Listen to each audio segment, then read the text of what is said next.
Vihari நேச்சர்ஸில் ready பண்ணுற கோதுமை மாவு ரொம்ப ரொம்ப ஸ்பெஷலுங்க. நீங்கள் நினைக்கலாம், என்னடா ஸ்பெஷலு கோதுமை மாவுக்கு இவ்வளோ விளம்பரமா அப்படின்ட்டு. ஆமாங்க, எங்களுடைய கோதுமை மாவு ரொம்ப ரொம்ப ஸ்பெஷல்.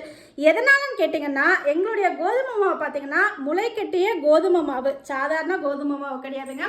சத்துக்கள் முழுமையாக வந்து சேரணும், வெயிட் லாஸ் பீரியடில் இருக்கவங்களுக்கு ரொம்ப ரொம்ப யூஸ்ஃபுல்லாக இருக்கணும் அப்படின்றதுக்காக தான் இந்த முளைக்கட்டிய ராகி மாவை நாங்கள் ப்ரிப்பேர் பண்ணி கொடுத்துட்ருக்கோங்க. கிட்டத்தட்ட பார்த்தீங்கன்னா 3 to 4 டேஸ் பார்த்தீங்கன்னா ஒவ்வொரு நாளும் அலசி எடுத்து பக்குவமான முறையில் முளைக்கட்டி இதை காய வச்சு பவுடராக கொடுத்துட்ருக்கோம்.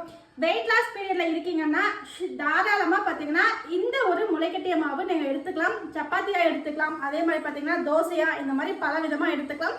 குட்டீஸ்க்கும் பார்த்தீங்கன்னா ரொம்ப ரொம்ப எனர்ஜியாக இருக்குங்க. இந்த மாதிரி முளைக்கட்டி கொடுக்கறதுனால புரதச்சத்து எல்லாமே பார்த்தீங்கன்னா நமக்கு அப்படியே வந்து சேரும்.